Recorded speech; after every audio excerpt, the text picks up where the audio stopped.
O pesquisador e escritor Paulo Henrique de Figueiredo lança a obra que revela fatos desconhecidos da vida de Allan Kardec e conduz o espiritismo para a libertadora doutrina dos espíritos.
Olá, boa noite, Fábio.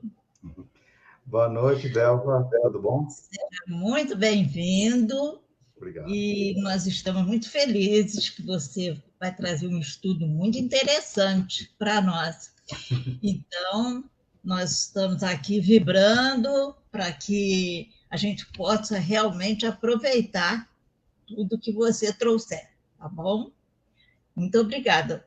Então, nós vamos já dando boas-vindas aos que estão conosco, nossos irmãos que estão nos acompanhando, e que eles também possam se beneficiar essa noite, com certeza.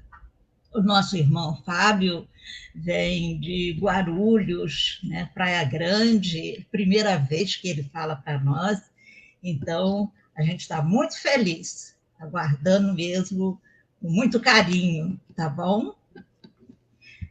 Então, nesse momento, nós convidamos a todos para estarmos ligados a Deus, a Jesus, e agradecer por esses momentos que aqui vamos estar.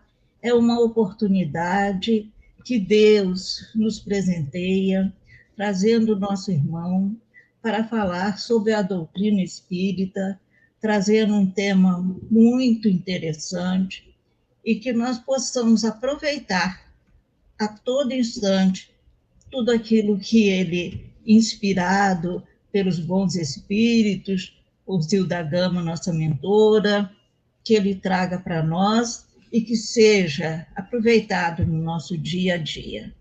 Então, Senhor, muito obrigada e que fique conosco, Senhor, agora e sempre. Que assim seja, graças a Deus. Então, Fábio, você está com a palavra, tá bom? Muito obrigado.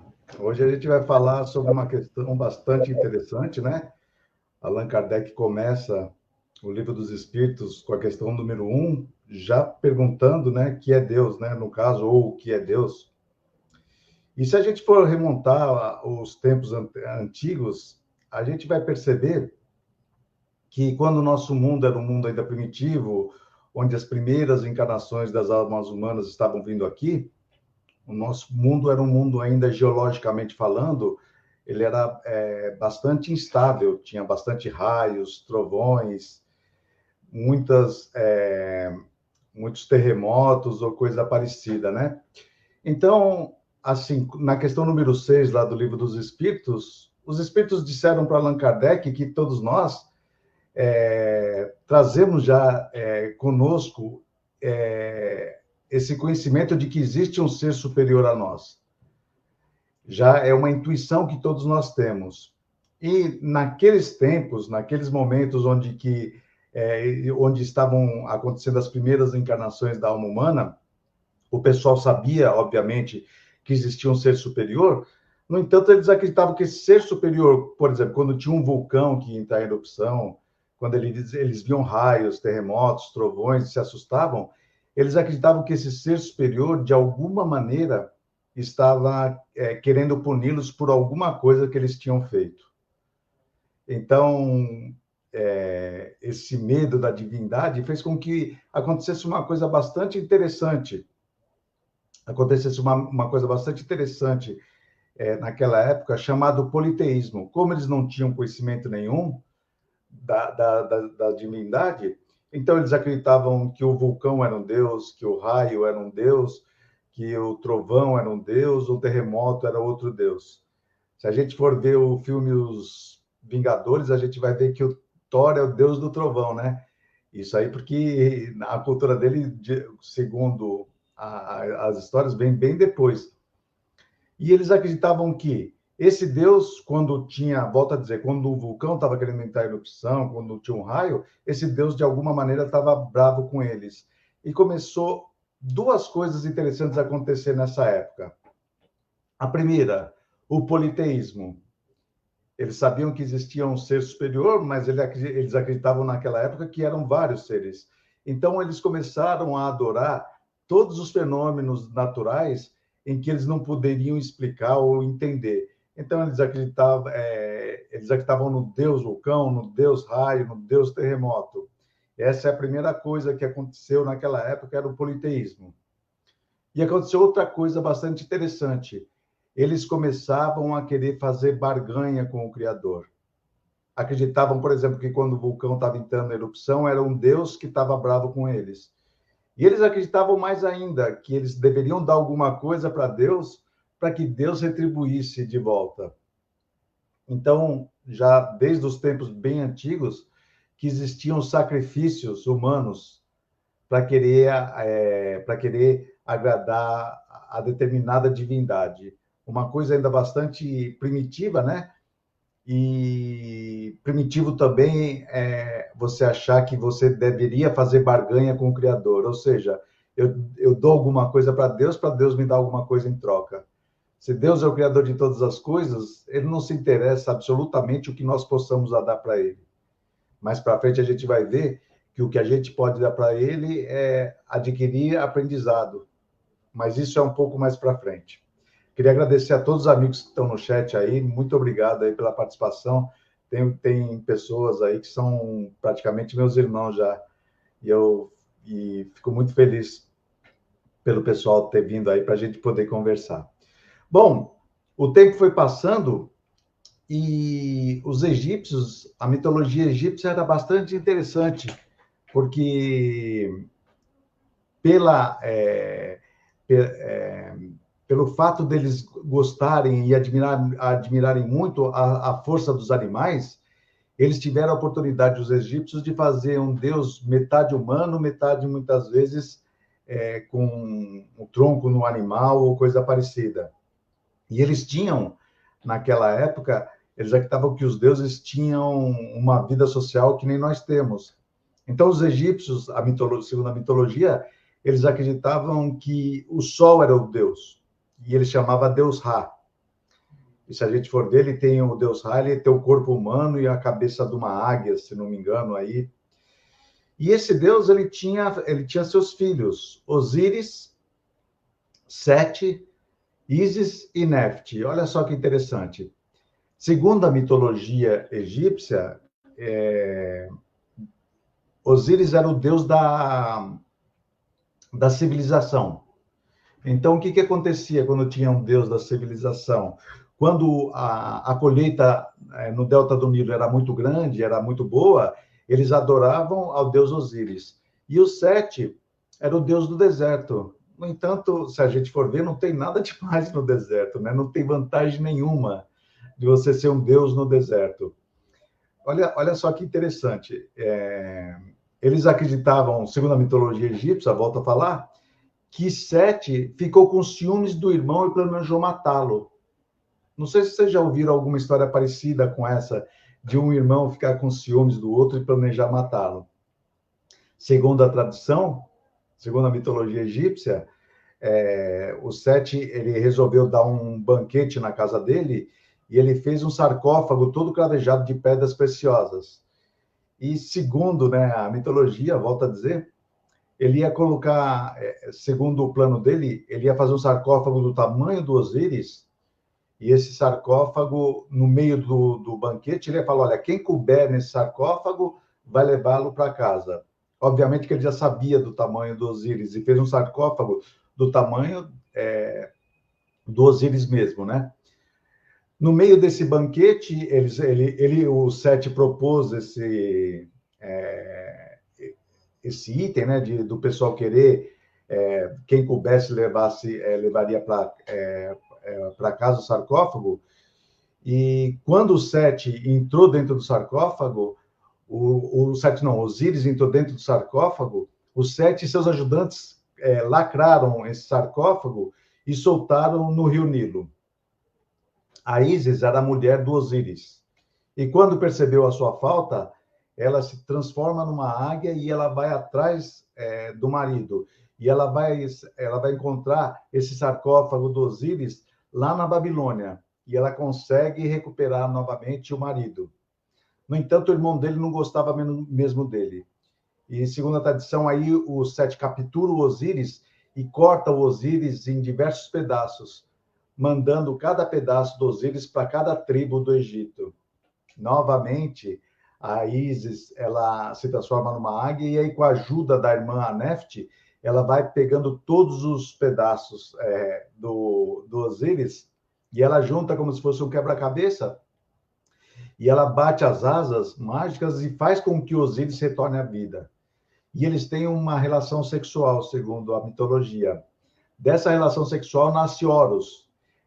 E esse Horus vai e mata o Sete, que era o tio dele, que era invejoso. É uma visão bastante humana, né, gente? Assim. E, segundo a tradição, o Osíris depois vai para debaixo da terra, onde ele vai receber os mortos. E daí, segundo os egípcios, tem o tribunal de Osíris, onde um egípcio ou alguma pessoa que morresse, depois que ele morresse, ele iria para esse tribunal do Osíris. Osíris arrancaria o coração daquela pessoa e colocava numa balança, de um lado o coração, de outro lado uma pena. Se o coração pesasse mais do que a pena, via um Deus com uma cabeça de jacaré e devorava, a pessoa acabava no mesmo instante. Se o coração pesasse menos do que uma pluma, esse sujeito seria liberado e viveria numa terra de ociosidade, onde sem fazer muita coisa, né? O que era necessário para que o coração pesasse menos do que uma pluma? Que a pessoa fosse boa, que a pessoa fosse caridosa. E eu acho bastante interessante essas mitologias, que elas vêm nos explicar o começo de várias coisas, tudo bem? Depois a gente vai ver outra civilização politeísta também, né? Que é a civilização grega, dos deuses gregos. Então, os gregos acreditavam que existiam vários deuses, e lá no alto do Monte Olimpo tinha o Zeus, que ele era o deus do raio. Pelos gregos também, Hades ficaria fazendo o papel parecido com Osíris. Ele ficaria debaixo da terra recepcionando os mortos. Poseidon ficaria no mar.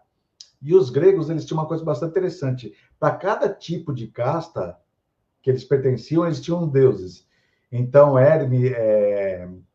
Hermes, por exemplo, era o deus dos mensageiros. Então, todos aqueles que trabalhavam de mensageiros na Grécia, eles adoravam ao deus Hermes, e assim por diante. Mas percebam, meus amigos, que continuava ainda aquela cultura no politeísmo. E mesmo assim, eles acreditavam que os deuses, eles tinham uma vida social como nós tínhamos. Por exemplo, tinha numa tribo também, numa tribo da Grécia, um governador chamado Acrísio. E esse rei, né, era um reino. Esse rei Acrísio, ele tinha uma filha que era muito bonita, chamada Danae. E uma vez ele foi numa pitonisa, né? E essa pitonisa falou que o neto dele mataria ele. Percebam que nessas mitologias a gente vai ver muita coisa de morte, porque as pessoas, elas tinham um conceito, como era uma época de bastante violência, as pessoas tinham esse conceito de morte muitas vezes. Então, esse rei Acrísio foi numa pitonisa, essa pitonisa falou que o neto dele ia matar, ele tinha uma filha muito bonita, chamada Danae, e o que ele pensou? Olha, se meu neto vai me matar, então eu não vou ter neto. E segundo a mitologia grega, o rei Acriso tranca a Danae, a filha dele, dentro de uma torre de bronze. Mas pelo fato dela ser muito bonita, essa Danae, Zeus, do alto do Monte Olimpo, ele se interessou por ela. E aí, naquela torre de bronze, que onde ela estava presa, Zeus entra por aquela torre por uma chuva de ouro. E ele se materializa na frente dela, tendo uma relação sexual, e desse relacionamento nasceu um semideus chamado Perseu. Esse Perseu é muito conhecido na mitologia grega, nas histórias que a gente ouve de mitologias, e esse Perseu foi aquele que matou a Medusa, e depois ele retorna e mata o avô dele, o rei Acriso. Então, é bastante interessante, eu acho muito legal essas histórias que são contadas da mitologia, mas já dá para perceber que, obviamente, que isso aí são apenas mitologias. Quem revolucionou esse pensamento politeísta foram justamente...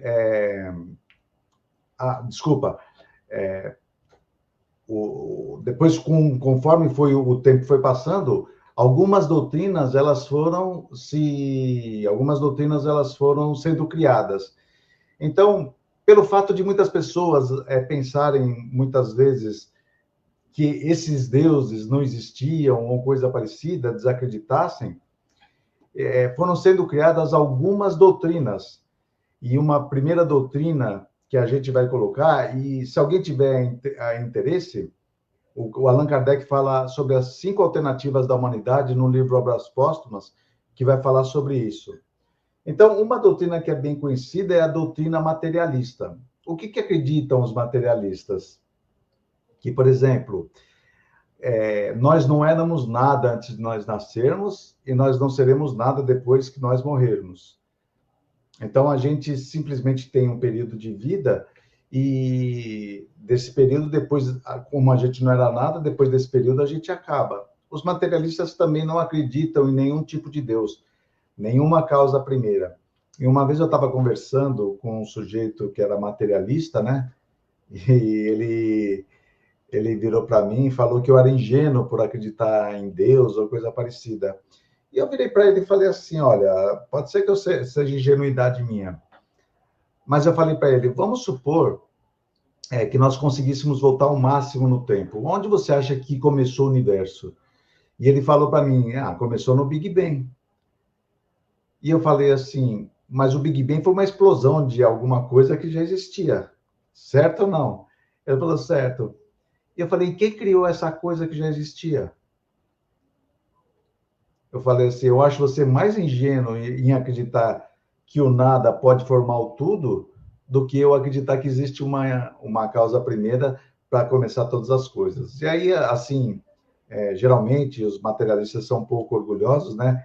E ele falou lá, não explicou, mas geralmente eles acreditam nisso. E acredita, que nem eu falei para vocês, que nós, aqui encarnados, que nós não éramos nada antes de nascer e não vamos ser nada depois de nós nascermos. Então, começam a nos fazer algumas questões. Por exemplo, eles acreditam que a inteligência que nós temos é propriedade da matéria. Se existem pessoas mais inteligentes do que outras, é porque, de alguma maneira, que nós não sabemos como, essa matéria foi mais perfeita do que outra matéria. Então, é uma coisa bastante interessante de nós vermos. E volta a dizer, ele falava que a criatura não era nada antes de nascer e não vai ser nada depois da sua morte. Allan Kardec, volta a dizer no livro Obras Póstumas, ele vai falar o quê? Que esse tipo de doutrina nos traz algumas consequências. Por exemplo, para quem acredita que a gente só vai ter essa vida aqui e depois a gente morre e não vai ser mais nada, é uma tendência nossa a nós desfrutarmos somente dos prazeres materiais. Porque, olha, se eu não sei quando eu vou morrer, se eu tenho somente essa vida, e pode ser que daqui a pouco eu saia, tropece, bata a cabeça e eu morra, o que eu tenho que fazer, eu tenho que desfrutar dos prazeres materiais. Eu não tenho que fazer nada mais. Não tem por que eu ser bom. Por que eu vou ser bom? Por que eu vou fazer a caridade para alguém? Por que eu vou ajudar o meu próximo? as provas que eu vivencio não teria nenhum tipo de significado. E, meus amigos, pode parecer bastante um pensamento bastante difícil assim de a gente perceber, mas esse tipo de pensamento traz uma coisa bastante triste chamado suicídio. Porque se uma pessoa ela acredita que depois da morte do corpo físico ela vai acabar, e se ela está passando por algum momento muito difícil, o pensamento geralmente dessas pessoas é: olha, eu vou colocar um fim. Por que eu vou continuar sofrendo? O que eu ganho em continuar sofrendo? Qual que é o mérito que eu vou ter em continuar sofrendo? E conforme vai crescendo o número de materialistas no mundo, eu estava vendo uma pesquisa, esse número de suicidas vai aumentando cada vez mais. Então, essa doutrina é uma doutrina bastante complicada e que o Espiritismo veio combater de frente. O Espiritismo não veio combater nenhuma religião. Ele veio, segundo o próprio Allan Kardec, ele veio fazer um contraponto aos materialistas que muitas vezes não acreditavam no Deus que era passado para eles. Tudo bem? Então, essa é uma doutrina chamada doutrina materialista. Depois tem uma outra doutrina que o Kardec vai falar lá, que é a doutrina panteísta. O que diz essa doutrina?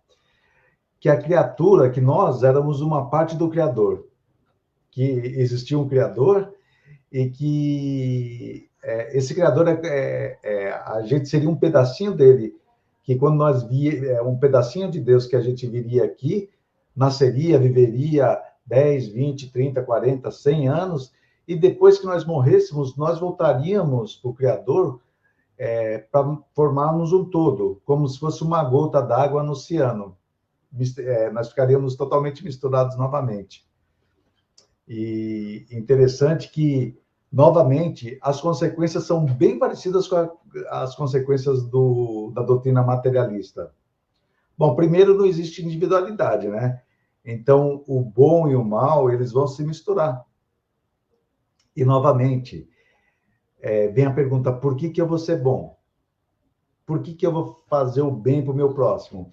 Por que eu vou ser bom, principalmente para mim? Por que eu vou ter uma vida reta? Por que eu vou seguir os conselhos de pessoas que só querem me levar para o bem? Porque se eu for mal, se eu viver a vida da maneira que eu bem entender, se eu for uma pessoa que abuso dos vícios, tanto do álcool quanto do fumo, de drogas mais pesadas ou coisa parecida, isso não traria consequência nenhuma nessa doutrina, porque uma pessoa que é uma pessoa boa, uma pessoa que faz o bem, que faz a caridade, depois que nós dois morrêssemos, nós voltaríamos para o mesmo local e nos misturaríamos. Não sei se você está dando para conseguir entender. Se vocês tiverem alguma dúvida, por favor, coloque aí no chat que a gente pode discutir. Então, boas e qualidades se misturam, não tem motivo para ser bom. Não tem motivo para ser bom. Todo mundo vai se misturar depois, vai voltar a ser uma coisa, a mesma coisa. Então, volto a dizer. Fala sobre a doutrina panteísta, tá bom? Que o conceito, Tânia, de Deus, dos panteístas, é que nós somos um pedacinho dele, tudo bem? É que eu vi que você está perguntando, não é que é Deus? Então, um pouquinho mais para frente a gente vai falar. Bom, daí vem o conceito da doutrina, doutrina dogmática. Eu não sei o que fala essa doutrina dogmática.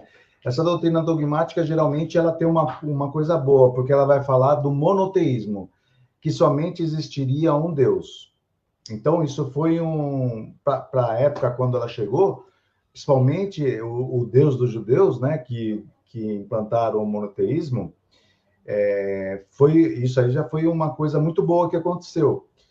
No entanto, esse Deus dogmático, ele tem... O que é falado? Que a alma, foi criada no momento da concepção, que nós não existíamos antes, tá? De nós estarmos aqui. Nós não existíamos. No momento que o espermatozoide fecunda o óvulo, Deus criaria uma alma 0 quilômetro, tá? Nós iríamos viver 10, 20, 30, 100 anos aqui, e depois da nossa morte, nós continuaríamos vivendo diferente do materialista, mas que nós iríamos para locais eternos da onde a gente não sairia nunca mais. Olha só que coisa bastante interessante. Muitas vezes as pessoas falam que é céu, inferno, tá? Nós viveríamos um certo tempo de vida aqui, depois nós iríamos para esse local e a gente não sairia mais de lá. Eles acreditavam, esses dogmáticos, que um Deus é um Deus que possuía sentimentos humanos como o nosso. Então, a gente tem algumas questões que a gente pode colocar que, do meu ponto de vista, pelo menos, não combinam muito com Deus. Por exemplo, se a gente for ver lá na Bíblia, por exemplo, em Gênesis 6,6, vai estar escrito assim, ó, no entanto, logo se arrependeu quando viu que a maldade se multiplicara na terra. Ou seja, Deus tinha se arrependido. E assim, não sei se vocês concordam, mas uma pessoa só se arrepende quando ela comete, ela faz alguma coisa errada. Não sei se vocês concordam comigo. Então, se Deus se arrependeu, ele deve ter feito alguma coisa errada. Então, ele não é perfeito nesse caso? Se ele se arrependeu, ele fez alguma coisa errada, ele não seria perfeito? Bom, depois outra passagem. Em Êxodo, falou, olha, arrependeu-se quem? Deus? Arrependeu-se da criação, bem como do mal que prometera fazer ao povo. E olha só que interessante, Deus, ele se arrependeu, Deus, ele se arrepende do que ele tinha criado, e ele se arrependeu porque ele falou que ia fazer o mal para o povo. Mas, gente, Deus fazendo mal para as pessoas, ele cria todos os seus seres e depois ele quer fazer o mal, mas que gosto é esse de fazer o mal para os outros? Né? Então, Deus não é bom? Se ele falou que vai fazer o mal para os outros, que ele prometera, mas aí ele se arrependeu também disso aí. Outra passagem, por exemplo, que eu acho bastante interessante. Se nós formos ver, por exemplo, os 10 mandamentos, e eles estão lá no capítulo 1 do Evangelho segundo o Espiritismo, a gente pode falar aqui bem rapidamente. O primeiro mandamento fala, eu sou o Senhor, o teu Deus, que te tirei da terra do Egito, da casa da servidão, não terá diante de mim outros deuses, não adorará nenhuma imagem, nada que voe sobre o céu, nada que ande sobre a terra, e nada que viva debaixo das águas. Tá? Segundo mandamento, não falarás o nome do Senhor teu Deus em vão. Terceiro mandamento, lembra-te de santificar o dia do sábado. Quarto mandamento, honrar pai e mãe, para que você tenha uma vida dilatada na terra que o Senhor teu Deus te dará. Quinto mandamento, não matarás. Quinto mandamento, não matarás. Olha só que interessante. Só que se a gente vai em Êxodo, vai estar escrito lá, quem ferir a outro de modo que este morra, também será morto. Quem ferir a seu pai e a sua mãe, será morto. O que raptar alguém e o vender e for achado em sua mão, será morto. Mas o quinto mandamento não era não matarás? Como que Deus agora está pedindo para matar? Não seria uma coisa incoerente? Temos mais coisas. Em Deuteronômio está escrito assim, olha, dentre as tuas armas terás um pau. Terás um pau.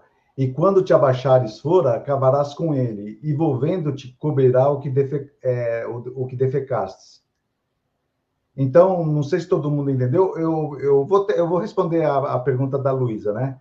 Ô, Luísa, o materialista, quando desencarna, a situação dele no plano espiritual, né? Lá no livro Céu e Inferno, na segunda parte, tem um relato de um ateu. E é interessante que tanto ele era ateu, quanto o irmão dele que havia desencarnado também era. E a sensação que eles têm é de vergonha. Eles não conseguem olhar porque eles lutaram o tempo todo contra alguma coisa que eles perceberam naquela situação que não aconteceria. Então, é bastante interessante, porque esse sujeito que desencarnou, foi a família dele que pediu para receber uma carta dele, né? E ele cita o irmão dele. Depois o irmão dele é evocado e traz diversas informações que é bastante lógico, que é bastante crível, que era justamente o irmão daquele sujeito que tinha morrido, que estava dando a comunicação. O Kardec manda as cartas depois para a família, e olha só, acho que a nora daquele sujeito falou, olha, nós conseguimos perceber naquela carta, na mensagem que ele trouxe, que era justamente ele. E nós mandamos para os amigos dele, essa carta para eles comprovarem que a vida continua depois da morte. Daí essa moça ela fala assim, só que eles mandaram perguntar o que aconteceu depois que ele morreu, onde ele caiu, porque ele morreu, acho que se não me engano, no mar, o que aconteceu do corpo físico dele e tudo mais.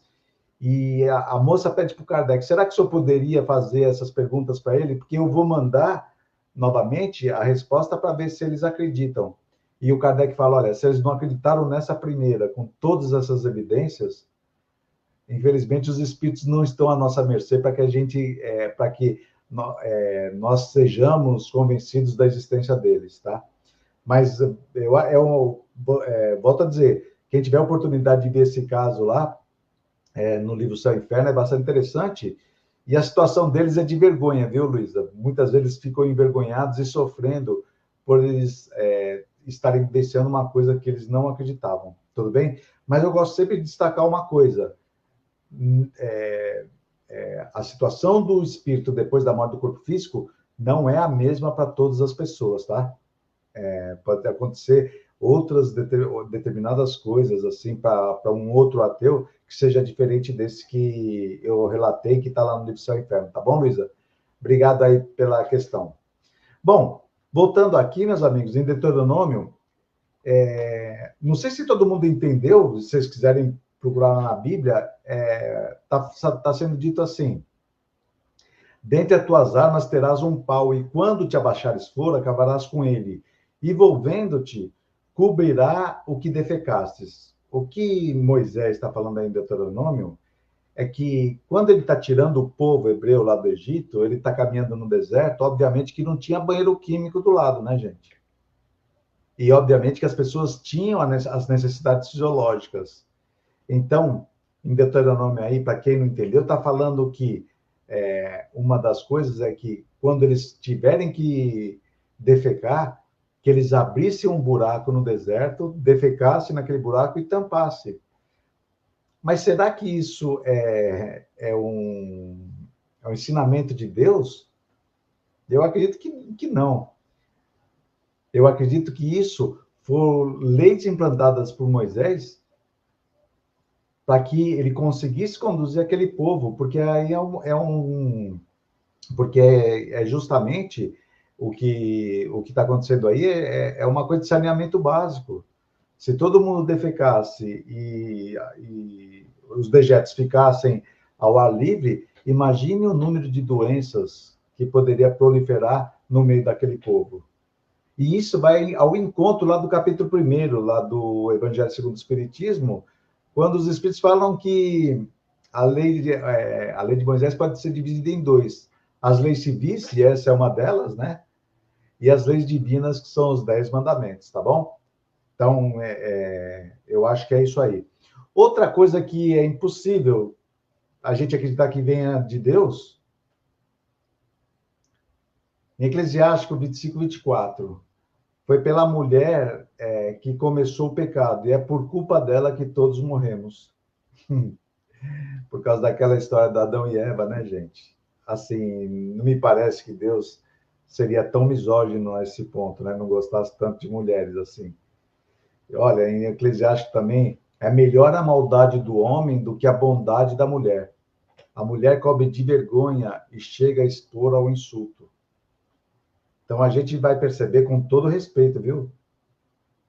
É isso mesmo, César. Eu estou vendo aqui o teu comentário, é uma obra escrita por Moisés para... Isso, exatamente isso que você está falando. E a gente precisa perceber, gente, aqui não é uma crítica à Bíblia, não. A gente precisa contextualizar o momento. Naquele momento, as mulheres elas eram tratadas quase que nem uns animais de carga que o pessoal tinha. E é por isso que aparecem determinadas coisas sobre isso. Só que o mundo foi, né, foi evoluindo. Hoje nós sabemos que várias coisas que estão lá eram coisas que eram daquela época, e muitas coisas necessárias. Não esse negócio da mulher aí, tá, gente? Mas muitas coisas eram necessárias para que nem o César teve a oportunidade de falar muito bem, era para poder conduzir aquele povo que era muito rude, né, em determinadas situações. Bom, essa doutrina dogmática, ela tem algumas perguntas que não têm respostas, né? Voltando a dizer, só para relembrar, eles acreditavam que nós não éramos nada antes de ter nascido, tudo bem? Deus criou um espírito no momento da concepção, da fecundação do óvulo, do espermatozoide no óvulo, aí Deus criou um espírito 0 km, e depois a gente viveria aqui, e depois que morresse a gente ia para lugares determinados, mais conhecidos como céu e inferno, tudo bem?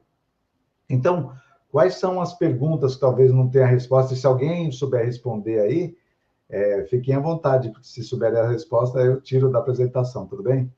Bom, primeira questão. Olha, se Deus criou todo mundo da mesma maneira, e se ele é bom, por que existem pessoas, umas boas e outras más? Por que existem umas pessoas mais inteligentes do que outras? E eu não sei se alguém tem alguma dúvida se existem pessoas mais inteligentes do que outras. Eu vou trazer alguns casos, por exemplo, de crianças que, assim, são bem mais inteligentes do que eu, por exemplo, mas muito mais, viu? Não é pouco, não. Então, se a gente for ver, Mozart, o célebre compositor austríaco, aos 3 anos já tirava melodias no cravo, uma espécie de piano. Aos 4, já tocava violino de forma primorosa. Aos 5, já compunha minuetos, tendo composto sua primeira ópera aos 9 anos. E eu pergunto para vocês, meus amigos, por que Mozart, com 3 anos, já tocava piano e eu não consigo tocar nem campainha, gente? Por que Deus teria feito Mozart melhor do que eu? Ele não é bom? Por que ele não me fez desse jeito? Outra questão, Pascal. O cérebro matemático, aos 13 anos, já dominava a matemática e a geometria. Por que o Pascal, aos 13 anos, ele já dominava a matemática? Provavelmente não tinha nem muito tempo de escola e já dominava tudo. E quando me pergunto quanto é 8 vezes 7, eu quase morro. Por que Deus me criou desse jeito e criou o Pascal desse jeito? Outro caso bastante interessante, Janela de Marco. Essa menininha, aos 5 anos, ela já era maestrina, a ponto de reger orquestra. Eu não sei se vocês sabem, uma maestrina ela tem conhecimento de todos os instrumentos. E aí tem onde vocês estão vendo, tem um folheto de quando ela veio se apresentar aqui em 1950. Aqui é para reger a Orquestra Sinfônica de Ribeirão Preto, onde eles estavam falando que, aqui está escrito, né? O jornal, eles ficavam simplesmente abismados, como uma menina de 5 anos podia ter todo esse conhecimento, a ponto de reger uma orquestra sinfônica. Se Deus é bom, por que Deus fez a Janela de Marco com 5 anos desse jeito e me fez desse jeito? Só mais um exemplo, tá? Para a gente... Kim Young-yang. Esse sujeito aí, ele está no livro do Guinness Book do QI mais alto que já se encontrou. E esse menino, aos 6 anos, ele começou a falar. E completou 1 ano, já podia falar fluentemente. Aos 6 meses, ele já começou a falar, gente. Aos 4 anos já falava japonês, ele é coreano, tá? Ele já falava japonês, coreano, alemão e inglês. Olha, eu posso falar exatamente do alemão, porque eu trabalho numa firma alemã. É um idioma terrível para se aprender. E ele, com 4 anos, já era poliglota. Japonês eu nem vou falar, porque não mas talvez seja um pouco mais próximo do idioma coreano, né? Mas ele falar alemão e inglês é uma coisa para a gente pensar, né? E aos 5, agregou mais 4 idiomas. o chinês, o espanhol, o vietnamita e o tagalo, que é um outro idioma aí. Então, assim, aos 5 anos, ele já falava 8 línguas, sem ter ido para nenhum curso. Volto a dizer, se Deus criou todos nós no momento da concepção, no momento da fecundação, por que Deus criou o Kim muito melhor do que eu? Ele não é bom? Por que ele foi bom com o Kim e não foi bom comigo? A NASA, aos 8 anos, quando ficou sabendo, convidou o Kim para terminar os estudos lá nos Estados Unidos. E ele foi para os Estados Unidos com 8 anos estudar na NASA, lá nos Estados Unidos. E ele pegou aos 16 anos doutorado de física completo e trabalhou na NASA por mais 4 anos. E depois ele retorna para a Coreia e fez doutorado de engenharia civil. Isso que eu não vou falar aqui nesse meio tempo aí, ele pintava quadros e ele fazia poemas a ponto de ser publicados, tá? E aí fica aquela questão, né, gente? Se Deus criou todo mundo no momento da concepção, por que ele fez o Kim tão melhor do que eu? Ele não é bom? Por que ele não foi bom com todo mundo? E eu estou falando de mim. Mas existem pessoas, meus amigos, que nascem com extrema deficiência mental. Existem outras pessoas que muitas vezes nascem numa situação terrível, na vida física mesmo, onde ela não tem condição nenhuma de poder desenvolver todo o seu potencial. E daí começa a ficar aquela dúvida da bondade do Criador, né? Primeiro, então, essas questões, pelo menos do meu ponto de vista, ficam sem resposta. Daí outra questão, para onde vai a alma das crianças? Uma criança nasce, ela vive um determinado tempo, depois ela morre. Ela vai para o céu ou vai para o inferno, conforme aquele conceito que eu disse de locais eternos, para onde ela iria, circunscritos. Algumas pessoas falam, olha, ela vai para o céu, porque ela não teve tempo de pecar, então ela já vai direto para o céu. Só que eu gostaria de lembrar a todos que o Hitler foi uma criança também. E se a mãe do Hitler o matasse logo depois que ele nascesse, ele iria para o céu. Mas como ele viveu algum tempo aqui na Terra, ele foi condenado a ir para o fogo do inferno para viver eternamente. Seria justo? Uma criança que não fez nem tão bem para fazer para merecer o céu, nem fez tão mal para merecer o inferno. Para onde iria a alma das crianças depois que morresse? E os loucos? A pessoa nasce com deficiência mental ou nasce com algum tipo de loucura. Para onde vai a alma dos loucos? Ele comete, às vezes, algum ato terrível. Mais uma pergunta. Se Deus criou todo mundo no mesmo momento, por que Deus criou algumas pessoas com deficiências mentais ou coisa parecida e outras com a saúde perfeita? Onde estaria a bondade e a justiça do Criador? Qual seria a causa das misérias humanas? Por que Deus criou determinadas situações onde pessoas elas vivem em berço de ouro? Se a gente for ver, eu lembro do caso aí, acho que aconteceu na Copa ou algum tempo, que o pessoal ia em determinado local e comer carne com um pó de ouro, enquanto outras milhares e milhões de pessoas passando fome. Qual seria a causa? Outra questão. Por que Deus criaria almas mais favorecidas do que outras? Vai cair no mesmo, né, na mesma questão. Porque uns nascem em berço de ouro e com uma saúde plena, enquanto outros nascem muitas vezes doentes e numa situação terrível. Ele não é bom? Ou diante dessas questões, a gente começa a colocar em dúvida se Deus é bom ou não. Por que chama para si prematuramente os que poderiam ter vivido para se melhorar? Não sei se todo mundo já ouviu falar de Saulo, da cidade de Tarso.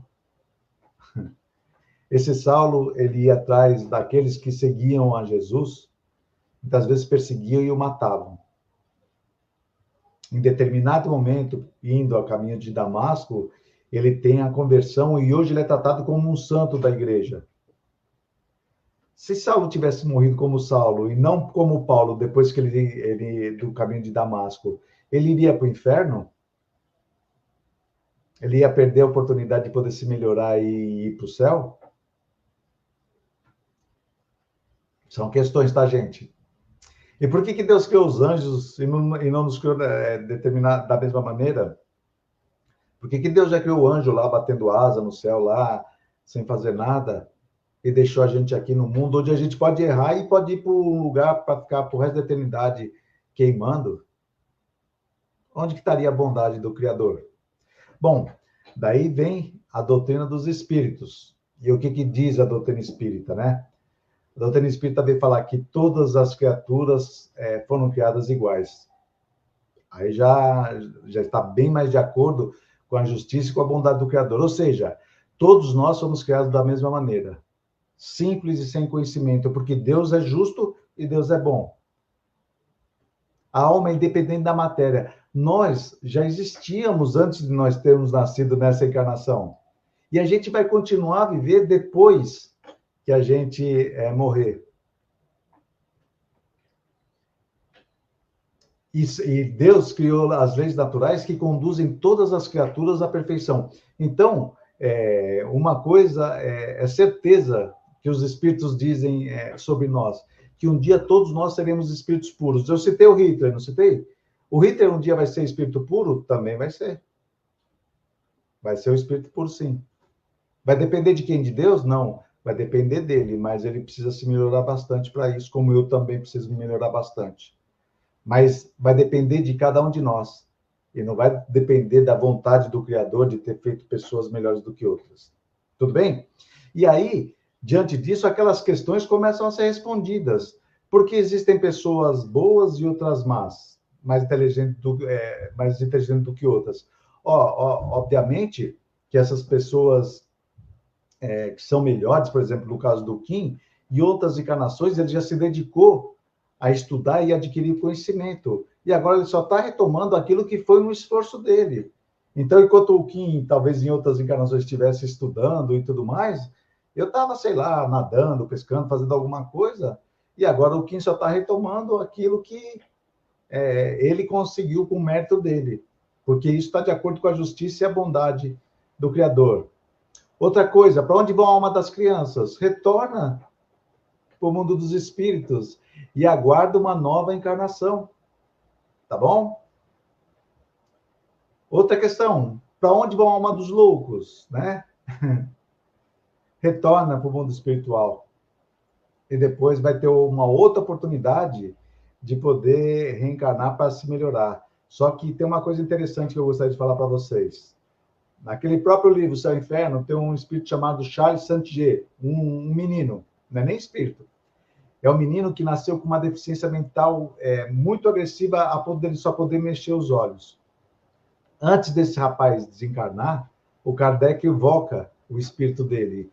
E ele vem, dá uma comunicação e conversa naturalmente com o Kardec, nos dizendo que Deus não criou nenhum espírito como louco ou deficiente mental. O que está dificultando é o corpo físico para que o espírito possa se expressar da melhor maneira, nos deixando a crer que Deus, sendo justo e bom, não criou nenhum espírito imperfeito. É só o corpo que está sendo instrumento para que aquele espírito possa adquirir conhecimentos, tá? É interessante. Esse espírito também, Charles Santier, está lá no livro Céu e Inferno. Qual é a causa das misérias? Os espíritos são bem categóricos. O egoísmo e o orgulho. Quando a humanidade deixar de ser orgulhosa e egoísta, não passaremos por mais dificuldades e misérias humanas. Outra questão, por que Deus criaria almas mais favorecidas do que outras? Deus não criou, tá? Deus criou todo mundo igual. Por que ele chama para si prematuramente os que poderiam ter vivido para se melhorar? Mesmo que Deus faça com que o espírito ele acabe desencarnando, morrendo, ele vai aguardar uma outra encarnação, mas ele não perde nada daquilo que ele conquistou e que ele poderá conquistar numa próxima encarnação. E por que criou os anjos e não nos criou da mesma maneira? Um dia todos nós seremos anjos, mas não para vivermos na ociosidade, gente. Não é para viver na ociosidade, tá? Todos nós, espíritos, fomos feitos para trabalhar. E nós, quando chegarmos a ser espíritos puros, seremos mensageiros do Criador, desse Deus, que o Espiritismo vem nos dizer que é uma inteligência suprema e a causa primeira de todas as coisas, tá? E para terminar, meus amigos, pode ser que algum pessoal aí fique meio chateado comigo, mas infelizmente sempre houve uma questão falando se Jesus era Deus, no caso, né? Então vamos ver o que nos diz a doutrina dos espíritos. Bom, primeiro, lá em Livro de Reis, lá na Bíblia fala assim, olha, de lá ele subiu a Betel. Enquanto ia subindo a estrada, um bando de meninos saíram da cidade e começaram a fazer troça dele, gritando: vem subindo, seu careca, vem subindo, seu careca. Está falando para Eliseu. Eliseu se virou e, quando viu os meninos, amaldiçoou-os em nome do Senhor. Então saíram 2 ursas do mato e despedaçaram 42 desses meninos. Então, isso é uma passagem do livro de Reis lá, onde os meninos estavam zombando lá do Eliseu, porque acho que ele não gostava de ser chamado de careca, né? E daí ele amaldiçoou em nome de Deus, gente. Amaldiçoou em nome de Deus, e daí saíram 2 ursas. Como que Jesus tratava as crianças, gente? Apresentaram-lhes umas crianças para afagá-las, mas os discípulos os repreendiam. Vendo Jesus, lhe aborreceu e lhes disse: deixai vir a mim as criancinhas, e não os impeçais, porque delas é o reino de Deus. Então, assim, dá para ver que se Jesus e Deus fossem a mesma... E, olha, volto a dizer, a gente precisa contextualizar essa passagem de Reis, tá, gente? Provavelmente, uma ursa saiu, 2 ursas, né? Saíram do mato e pegaram as crianças. Mas, obviamente, que não é Deus, né? Que fez isso porque Eliseu amaldiçoou, tá? Jesus gostava das crianças e falava para que as crianças viessem até ele. Se a gente for ver, meus amigos, nos 4 evangelhos, em 54 vezes, Jesus se autodenomina o Filho do Homem. Em 21 vezes, ele fala que ele é o Filho de Deus. E em 22 vezes, que ele é o enviado de Deus. Jesus nunca se colocou no mesmo patamar que o Criador, gente. Nunca. Tá? Na continuação, fala assim, olha, ouvistes, em João, ouvistes o que vos disse, vou e volto para vós, e se me amardes, certamente haveis de alegrar-vos. Eu vou para junto do Pai, porque o Pai é maior que eu. Obviamente, né? É Deus, né? Jesus, então, sabia disso, obviamente. Outra passagem. Em Lucas, fala, um certo homem de posição perguntou-lhe, dizendo: bom mestre, o que eu devo fazer para alcançar a vida eterna? Jesus lhe respondeu: por que me chamas de bom? Ninguém é bom senão Deus. Olha só que interessante, meus amigos, essa passagem. Nem Jesus se deixou ser chamado de bom. Eu vejo algumas pessoas falando, não, que eu sou muito bom, que eu sou bom demais, ou que isso. Nem Jesus se permitiu ser chamado de bom. Porque ele fala que bom é Deus, tá? Uma outra passagem que demonstra claramente que Jesus não é Deus. E Jesus fala, olha, vós sois deuses, e em verdade vos digo, quem crê em mim, também fará as obras que eu faço, e fará maiores ainda do que essas, porque eu vou para o Pai. Então, Jesus está falando que vós sois deuses, né? E que a gente poderia fazer mais do que ele. E Jesus está certo, né? Se a gente um dia vai chegar a ser espírito puro, a gente pode até fazer mais coisa do que ele. Eu acredito que não, porque já vai estar naquele patamar muito maior. Mas Jesus está falando que a gente poderia fazer. E quem pode fazer mais do que Deus, gente? Tá? Mas vocês podem chegar e perguntar, Fábio, Jesus falou, eu e o Pai somos um. Está lá em João 10:30. Pronto, Jesus falou isso aí, olha, eu e o Pai somos um, ele é Deus. Só que tem uma outra passagem em João que fala assim, olha, não rogo somente por esses, mas também por aqueles que a tua palavra hão de crer em mim, para que todos sejam um, como tu, ó Pai, o és em mim, e eu em ti, e que também eles sejam um de nós, para que o mundo creia que tu me enviaste. Eu dei-lhes a glória que a mim me destes, para que sejam um, como nós somos um. Eu neles e tu em mim, para que eles sejam perfeitos em unidade, e para que o mundo conheça que tu me enviastes a mim, e que os tens amado a eles como tens amado em mim. Então, aqui, olha, para quem acredita que Jesus falou que ele era Deus ou coisa parecida, a gente está vendo aqui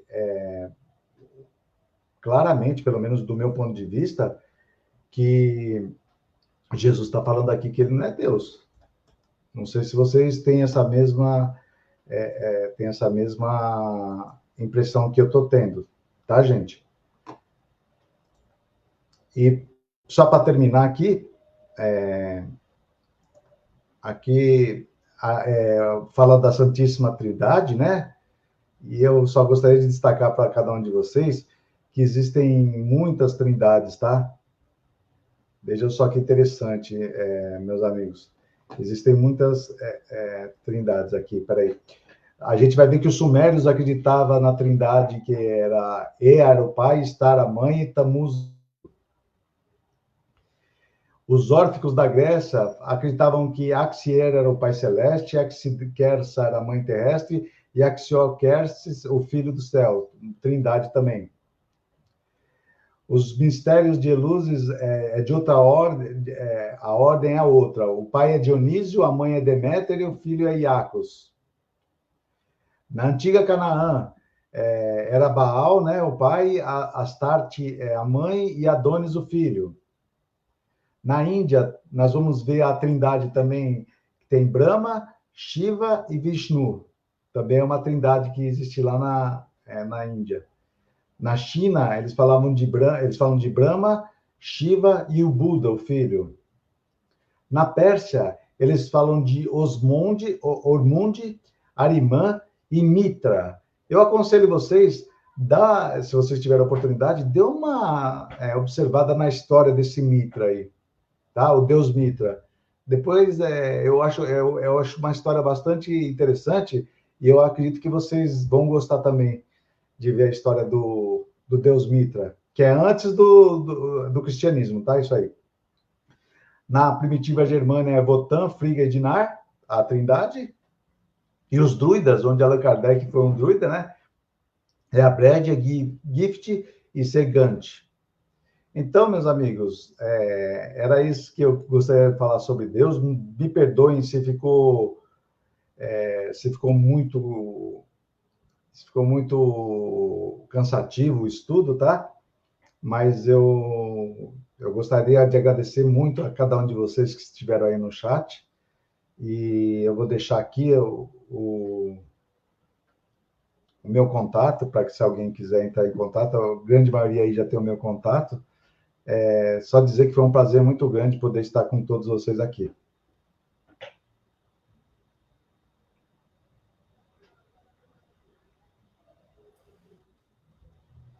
Muito bom, muito bom.